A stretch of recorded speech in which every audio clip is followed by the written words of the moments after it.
The call is finally out. It's not just leaking out, no, but now we have them freaking out in public indeed.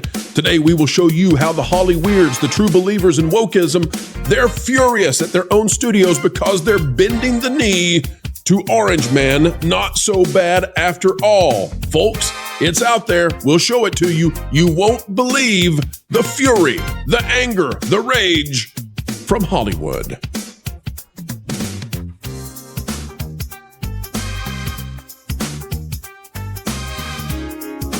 Hello, ladies and gentlemen. Welcome back to the Pro Channel, where we, as ever, endeavor to give you a daily dose, 4 times a day, of the truth, served up hot, steaming on a platter of fresh honesty, the types of which you need to understand what's going on. Keeping you ahead of the culture curve, it's what we do. And here we go. Click the like button. This is on Yahoo News. It's from The Wrap. The Wrap, they have this behind a paywall, and Yahoo is so courteous as to provide it for us for free, so that's where we will be. Drew Taylor, the author here, Hollywood rattled by Trump's big assault on DEI. Now, I need to give all of you an idea of just how far this article goes. It keeps going and going and going, folks. I'm telling you, this is a massive masterpiece of malaise that Hollywood is feeling. Here's the article. Hollywood's efforts to promote diversity on screen and behind it are under siege.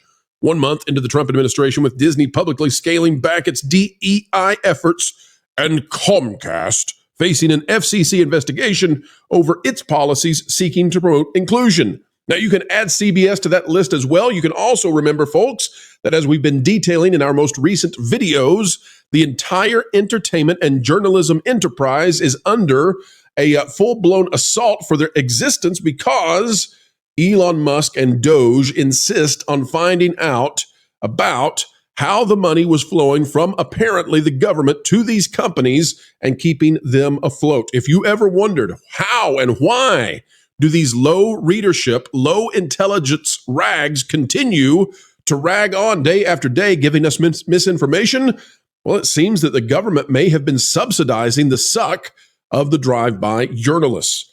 The moves have sent tremors through the entertainment industry as executives and creatives wonder whether the hard-won gains in equality and more balanced representation will be lost or worse, punished. You'll notice they have switched back in the Wrap to equality instead of equity because they know that you don't like equity, because equity means the equal outcomes regardless of input. In other words, no matter how you perform, you get the same reward. And they know that you don't like that, so they've switched back to equality because it sounds better. Hollywood has spent years, if not decades, listening to interest groups advocate for entertainment that more accurately reflects society. Now those same studios find themselves dealing with pressure to undergo or undo programs launched with those goals in mind. And for what it's worth, those interest groups were silent this week when the Wrap reached out with the NAACP, GLAAD called GLAAD, and the ACLU and Color of Change uncharacteristically declining comment. So what does this mean, folks? It means it's crickets, even from those who would typically be part of Les Resistance. The Wrap is out there in the wilderness reaching out for anyone to face off against President Trump. And what they're finding out is that all across Hollywood and the institutions, they're done, and they know it because the money has dried up. We don't even know how much the NAACP, GLAAD, ACLU, et cetera, how much they've been receiving from the federal government. And now they're terrified, probably. We're making some assertions here that we are speculating upon.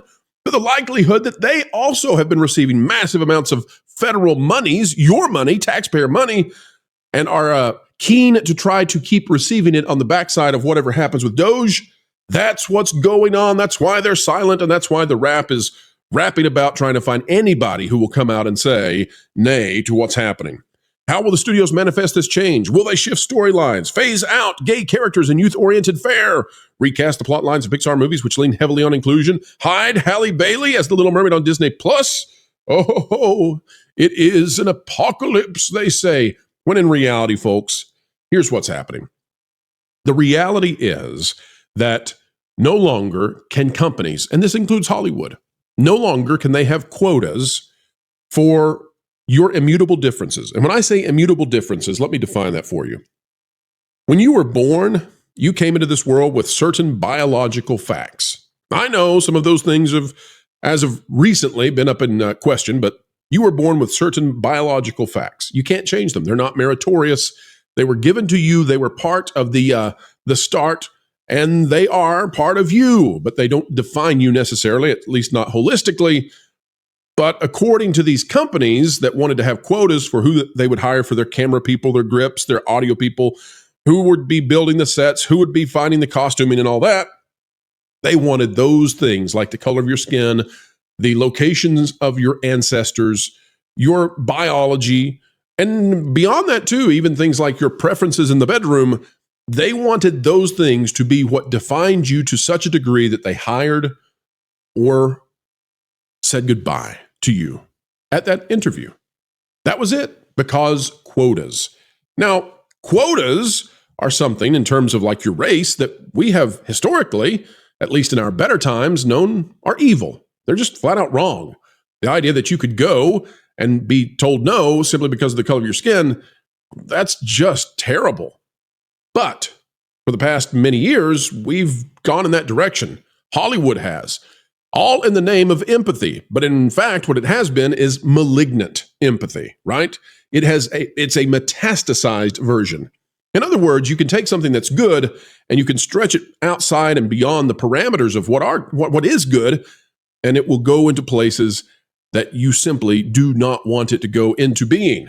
It will turn into something ugly. And you all know this. You all have been at a restaurant before when a child who is pitching a very angry tantrum is rewarded for the tantrum and thus escalates the tantrum because they're being rewarded. Now, it's not your kid, it's the kid at the table next to you. Or maybe you've been on an airplane and little Precious behind you found it funny to kick your seat. And, well, malignant, malicious empathy, right? Metastasized empathy behind you, that's the parent sitting by the kid, decided that, well, it's okay to kick the neighbor's seat in the airplane because they don't want trouble with the kid. They'd rather that you have trouble with the kid. And that's what these corporations did.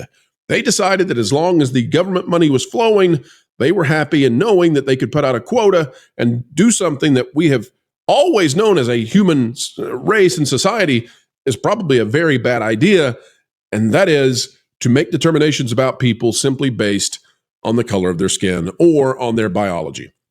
Now you can say, historically, that's not so. And we could have a debate about, the histories and how people's perceptions about this have changed over time. But at least in modern times, folks, I think you and everyone else listening right now knows you have a friend who is of a different skin color, and you have people that you know who are not of the same ancestry or ethnicity as you, who are better and worse at many things than you.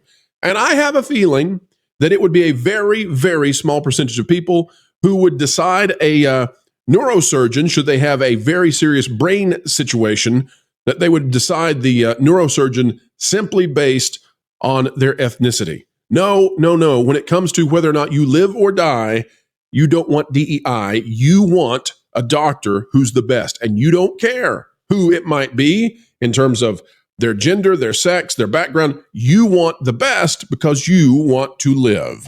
And you can then take that down. It goes in every direction, right? That's how we know it's not propaganda, is because it's true from the top down. It's true from the bottom up. It is simply true. It is simply true. All right, folks. So Hollywood's freaking out, though, because they've had quotas, they've had these systems, and they've got to get rid of it. Now, the studios themselves are not necessarily freaking out. They're not freaking out. They're just doing what they do, which is to get rid of all this stuff because it's no longer in their business interest. They want their yachts. But the true believers, they don't know what to do, because the true believers always thought that the heads of their studios, their companies, their corporations, that they thought what they did. And they might tacitly, but in reality, they just want power and money at the top. They're narcissists. And they'll do whatever it takes to stay on top. And under this new Trump administration, where we're going back to, hey, you have to hire people based on their merit, not on the color of their skin. Well, it turns out that the ideologues, the crazies, the zanies, the wackos, the weirdos, the protesters with the splats colored skin and hair and blue lipstick, well, beware. Because it turns out the people you thought believed the same thing you did, they were just playing you the whole time because they wanted more money, more money. Including, by the way, Amazon Studios, where, isn't it funny that Jeff Bezos, up until just very recently, was part of the cool kids club of being super woke. He's a woke guy. Sort of, right?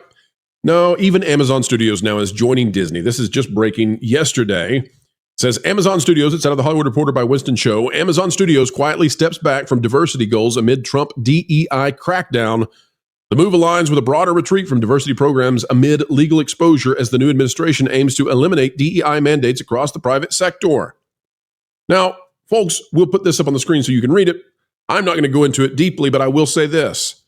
There are going to be those who watch this video for the purpose of trying to malign what we're doing. And I want to be very crystal clear with everybody out there with a solid quote that you can take to the bank. And that is, we here at the Pro Channel and everybody that I'm associated with, we are totally in favor of diversity in terms of we want you to recognize the divine, infinite value of each individual person. And we want you to treat each individual person with the same kind of dignity that they deserve. The more dignity and respect that you give to someone, the more they will like you back. It's not just a theological or philosophical issue. It's embedded into the coding of people, right? This is a societal fact. Go out there and treat someone with less respect, and they will treat you more poorly. Written into the cosmos is the idea that if you act out the idea that someone is of a divine value, that you will have a more successful relationship with that person, and it's the same exact thing that you want back, even if you deny it. You want people to treat you as if you truly matter, and the more they treat you as if you matter, the more you will want to be engaged in a relationship with them. How's that for you? So what does that mean? It means get rid of the quotas and start getting engaged with individuals. Stop treating people as simply cogs in a tribe and start treating them as if individually they're fully alive. Evaluate people. Give them the intrinsic worth they intrinsically already have. Hire and fire based on how they're doing, and do it with as much kindness and respect as you can on both sides of that. Seek out the success of every person, no matter their background, their race. Give them something that they will race towards, and applaud them as they succeed, and hopefully, prayerfully, they'll do the same for you. That's the lesson that Hollywood has to learn right now, and they're learning it. And what the ideologues and the crazies are learning is that, unfortunately for them, it turns out it may have just been money that caused Hollywood, to some degree, at least at the highest levels of the C-suites, to engage in wokeism. Money was flowing from the government, it now appears, and the C-suite peers were all too happy to take that money and enable the real crazies of the world. Now, I know some of those C-suiters were true believers, and some still are. And there's no doubt that in Hollywood there is a massive political division, and that the vast largesse of everyone involved in Hollywood is on one political side. I get all of that. I get the fact that if you even say that you're a conservative, you'll be Gina Carano'd over in California. And yet I also know that money is what they're chasing more than anything. And for those of you out there who thought that money was less than their true beliefs, you're getting a quick lesson, and that's not true. Because they want the mansions. They want the mansions in the places that get them the most clout. And then they want on their yachts. And they don't have any doubt that they're better than me and better than you. And that's what they intend to do, no matter what it takes. That's the story, folks.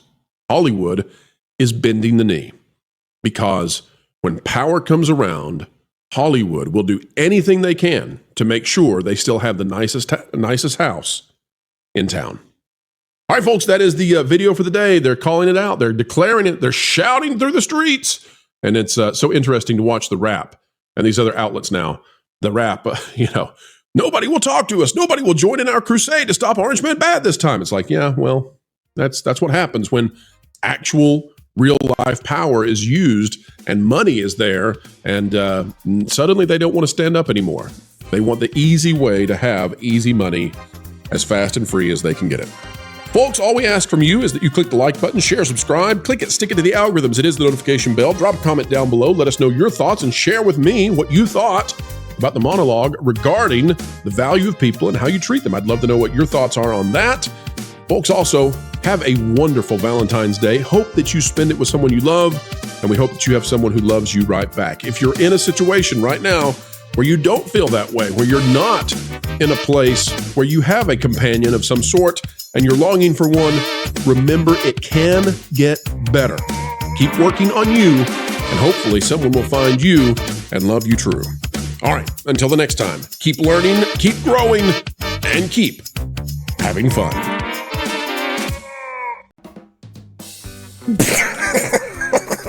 What? What? I put out a tweet of a fat minority with a booger in her nose, and I said, "This is an empowered woman." And Katako retweeted it. You don't have your own X account, do you? Oh, well, I actually created it a while ago. The greatest troll I've pulled off in a long time. Do you know how many things I've secretly tanked? Oh gosh, I hope not. That would make me legally culpable. But, what are you talking about? Sweet Baby Inc. Huh? Yep. I'm the... Shut up. I'm the CEO.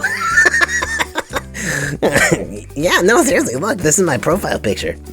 Everyone's just AI. It's great.